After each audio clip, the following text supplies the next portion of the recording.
Ces noisetiers appartiennent à mon beau-père et comme il est âgé, on a décidé de les reprendre. Donc on les nettoie, on s'en occupe. Et les noisettes, il y avait un marché parce qu'il y a peu maintenant de jeunes qui se lancent dans la récolte des noisettes. C'est pas très rentable. Donc on a décidé de la transformer. Et comme on a une miellerie, on a un labo et on fait donc de la très bonne pâte à tartiner, la meilleure. Mais en fait, nous sommes les seuls à la produire exclusivement au village de Vanzolasca. C'est-à-dire que les noisettes, on les récolte sur place, on les transforme et tout se fait sur place, de la récolte à la mise en pot. Et à l'heure actuelle, nous sommes les seuls. Ça fait 2 ans que les récoltes de miel sont insuffisantes. Les aléas de la météo, malheureusement. Donc on a décidé de diversifier notre activité. Et comme on avait ces noisetiers, on s'est lancé là-dedans.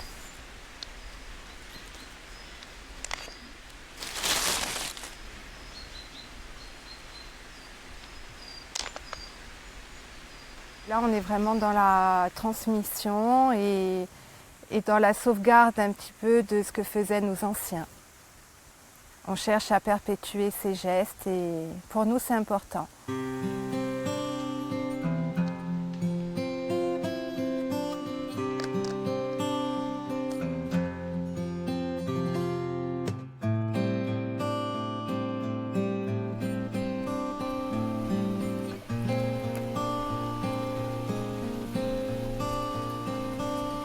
D'abord, j'ai fait des études de psychoclinique, donc j'ai travaillé plusieurs années là-dedans. Ensuite, enceinte de ma fille, je ne voulais plus travailler en fait. Donc comme j'ai toujours aimé l'apiculture, j'ai décidé de me lancer au niveau professionnel. Donc j'ai fait le lycée agricole, ma fille avait 3 ans à ce moment-là, et je me suis installée en tant que professionnelle une année après, donc avec 250 ruches.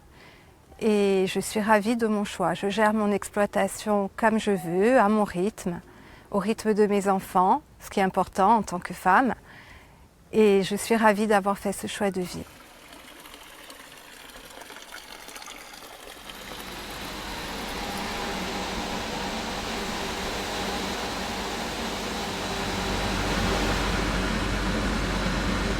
Ici, on est dans mon laboratoire.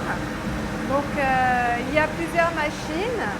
Donc là nous avons le torréfacteur qui permet de diminuer au maximum le taux d'hydrométrie de la noisette. Ça relève son goût et ensuite nous les mixons et nous travaillons avec cette machine afin de réaliser la pâte à tartiner. Je crois que notre production annuelle est l'équivalent pour le géant d'1 jour. Ouais.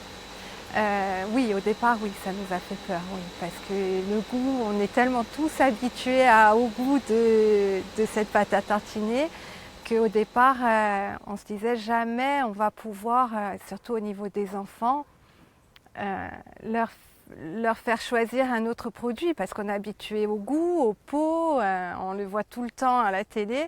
Oui, ça nous a fait peur, oui, oui.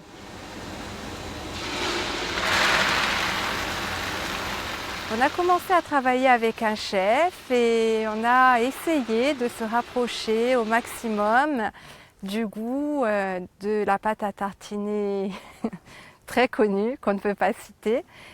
Et on a réussi notre pari, oui. On a réussi à aller sur ce terrain-là, sur ce goût, sans utiliser d'huile de palme, avec des produits de grande qualité. On a pu faire un produit qui nous ressemble en fait. C'est un travail très minutieux, donc on peut se louper à chaque étape. Si on torréfie trop la noisette, on sentira plus d'amertume. Après voilà, c'est pareil, c'est avec l'expérience, il faut être le plus précis possible. Les difficultés majeures, on les rencontre en fait à la sortie du lycée agricole.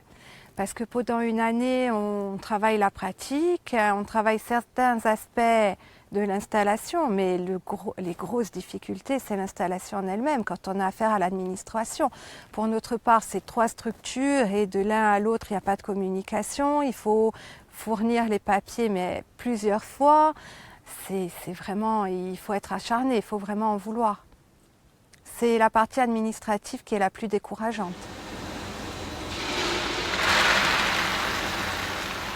Quand on me dit que mes produits sont bons, ça c'est vraiment ma récompense. Je suis la star à l'école, hein. J'arrive le matin, je suis Madame Pâte à tartiner. Voilà, ça c'est ma récompense.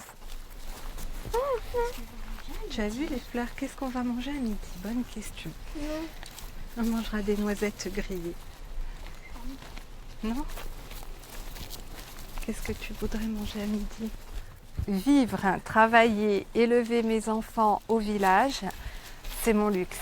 Ça a vraiment été ça. J'ai arrêté de travailler quand mon premier enfant est né. Je n'ai pas voulu la laisser, donc travailler avec elle un maximum. Et là, c'est vraiment mon luxe absolu. Le matin, on part, je la dépose à l'école, je descends à pied travailler. Enfin, c'est des conditions de travail idylliques.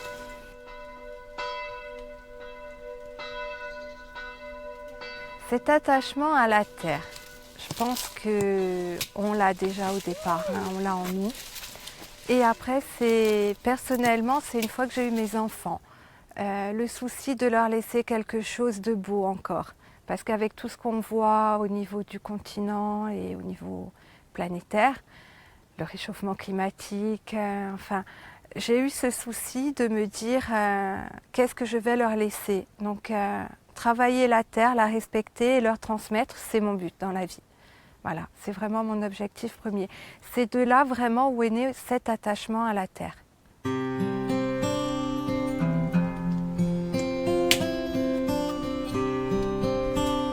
Ah, on referait, sans problème. Si c'était à refaire, on referait sans hésiter.